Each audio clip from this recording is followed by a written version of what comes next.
Hello everyone, welcome back to my channel. हम कर रहे हैं ऑर्गेनाइजिंग का चैप्टर, जिसमें आज का हमारा नेक्स्ट टॉपिक रहेगा ऑब्जेक्टिव्स ऑफ ऑर्गेनाइजिंग, यानी कि ऑर्गेनाइजिंग के उद्देश्य क्या है, हम किन उद्देश्यों को सामने रख के ऑर्गेनाइजिंग करते हैं।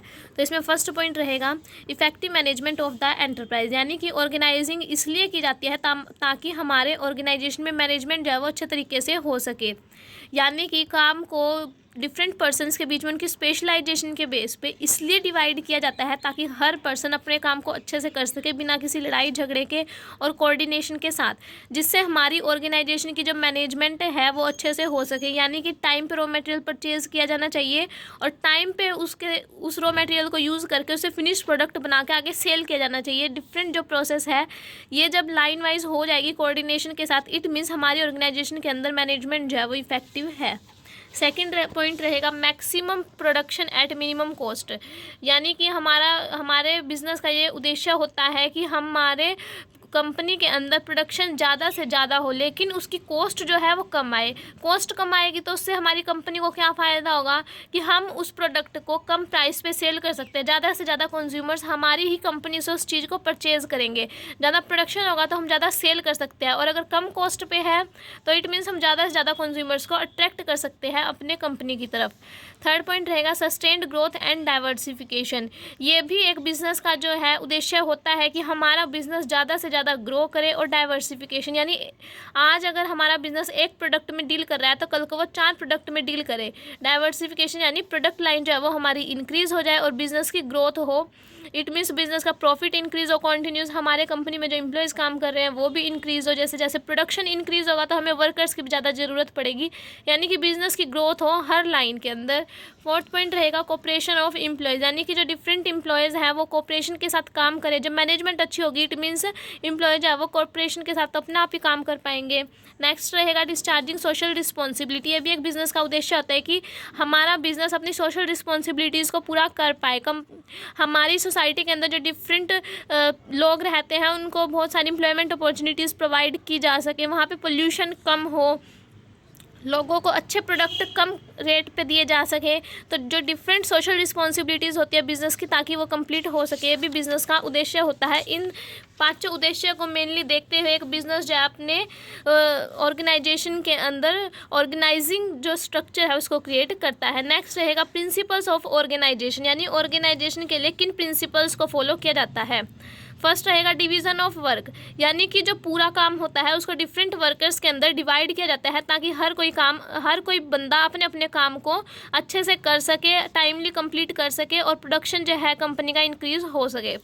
सेकंड प्रिंसिपल रहेगा अटेंशन टू ऑब्जेक्टिव्स, यानी कि ऑब्जेक्टिव्स पे ताकि मेनली ध्यान दिया जाए। ये भी एक प्रिंसिपल है कि कंपनी का जो मेन ऑब्जेक्टिव है उस ऑब्जेक्टिव को ध्यान में रख के ही डिफरेंट डिपार्टमेंट्स अपने वर्क करें।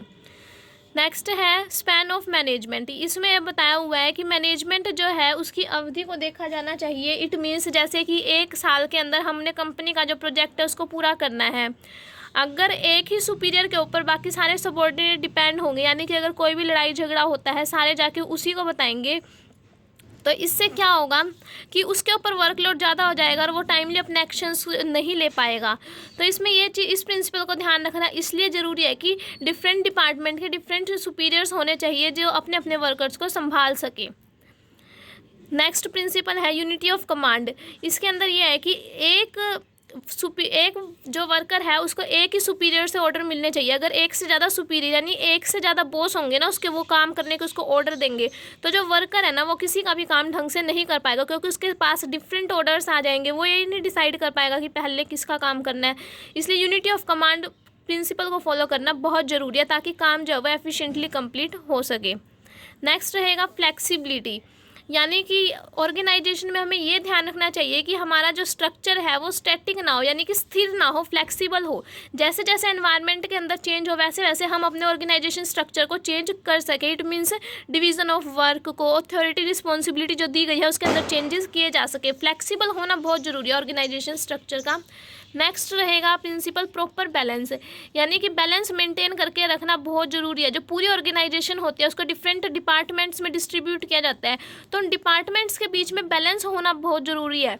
जब तक कि हमारा purchase department raw material purchase नहीं करेगा तब तक प्रोडक्शन डिपार्टमेंट जो है वो प्रोडक्शन स्टार्ट नहीं कर पाएगा।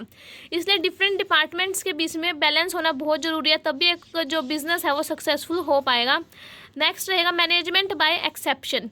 इस प्रिंसिपल के अंदर ये है कि जो डिफ़िकल्ट डिसीजंस है वही टॉप मैनेजमेंट के द्वारा लिए जाने चाहिए। जो छोटी मोटी प्रॉब्लम्स है उनके ऊपर डिसीजन लेने की पावर तो लोअर लेवल मैनेजमेंट जो उनको दे दी जानी चाहिए, ताकि टॉप लेवल मैनेजमेंट का बर्डन जो है वो कम हो। नेक्स्ट प्रिंसिपल रहेगा डिसेंट्रलाइजेशन, यानी कि जो कंपनी की अथॉरिटीज़ और रिस्पॉन्सिबिलिटीज़ हैं वो डिफरेंट सुपीरियर्स को प्रोवाइड की जानी चाहिए, यानी कि डिपार्टमेंटल हेड जो है उनको थोड़ी बहुत पावर दी जानी चाहिए ताकि वो अपने बेस पे डिसीजंस ले सके। क्योंकि जब बड़ी ऑर्गेनाइजेशन होती है ना, वहाँ पे सिर्फ एक ही बहुत सारे डिसीजन लेगा तो डिसीजन लेने में बहुत देरी हो जाएगी, और मार्केट के अंदर हमारे सामने जो अपॉर्चुनिटी आ रखी है ना वो हम उसका फ़ायदा ही नहीं उठा पाएंगे। तब तक कि लोअर लेवल मैनेजमेंट से अपर लेवल मैनेजमेंट तक बात जाने में कुछ टाइम लगेगा, इतने में क्या पता अपॉर्चुनिटी हमारे हाथ से निकल जाए, डिसीजन तो अगला बंदा बाद में लेगा। तो इसलिए डिसेंट्रलाइजेशन का होना बहुत ज़रूरी है अगर तुम कंपनी को सक्सेसफुल देखना चाहते हो तो। नेक्स्ट रहेगा डिपार्टमेंटेशन, यानी कि ऑर्गेनाइजेशन के अंदर डिफरेंट डिपार्टमेंट्स का होना बहुत ज़रूरी है ताकि सारे अपने अपने काम को संभाल सके। एक ही बंदा पूरी ऑर्गेनाइजेशन को नहीं संभाल सकता, इसलिए डिपार्टमेंटेशन यानी डिफरेंट पार्ट्स सेगमेंट्स में होना कंपनी का बहुत ज़रूरी है।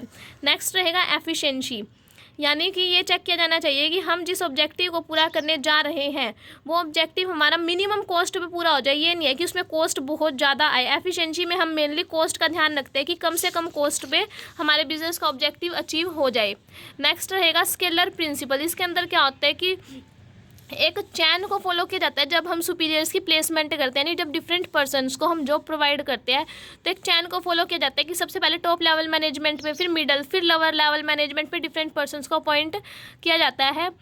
नेक्स्ट रहेगा यूनिटी ऑफ डायरेक्शन, यानी कि हमें जो दिशा निर्देश मिलेंगे काम करने के वो सिर्फ एक ही प्लान होना चाहिए और एक ही सुपीरियर से हमें मिलने चाहिए दिशा निर्देश। वन प्लान होना चाहिए हर काम को करने के लिए और वन ही सुपीरियर होना चाहिए हमारे ऊपर जो कंट्रोल करे हमें, यानी हम अपना काम कर रहे हैं वो हमें देख रहा है, उस काम के लिए एक ही बंदा होना चाहिए। कॉन्टीन्यूटी, यानी कि जो भी हम काम कर रहे हैं अपने ऑब्जेक्टिव को पूरा करने के लिए वो कंटिन्यू की जानी चाहिए एक्टिविटीज़।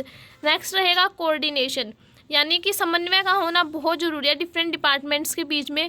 अगर समन्वय नहीं होगा तो ऑर्गेनाइजेशन का ऑब्जेक्टिव पूरा करना उतना ही मुश्किल हो जाएगा, ऑब्जेक्टिव पूरा नहीं हो पाएगा। नेक्स्ट रहेगा अथॉरिटी एंड रिस्पॉन्सिबिलिटी, यानी कि अथॉरिटी जो है वो दी जानी चाहिए। अथॉरिटी मीन्स की पावर जो है वो दी जानी चाहिए डिपार्टमेंटल हेड्स को। जब तक उनको पावर नहीं दी जाएगी वो अपनी रिस्पॉन्सिबिलिटी को पूरा नहीं कर पाएंगे, और अगर उन्हें रिस्पॉन्सिबिलिटी नहीं दी तो वो अपनी पावर का मिसयूज़ करेंगे। इट मीन्स अथॉरिटी और रिस्पॉन्सिबिलिटी दोनों इक्वली अमाउंट में जितना ज़रूरी है उतनी ही दी जानी चाहिए। कोई भी चीज़ एक्स्ट्रा दी जाती है तो उसका मिसयूज़ ही होता है। तो आज हमने ऑर्गेनाइजिंग के ऑब्जेक्टिव्स और प्रिंसिपल्स किए हैं। आई होप आप सभी को समझ आए होंगे। समझ आया हो तो वीडियो को लाइक कर देना, चैनल पे नए हो तो चैनल को सब्सक्राइब कर लेना। Thank you.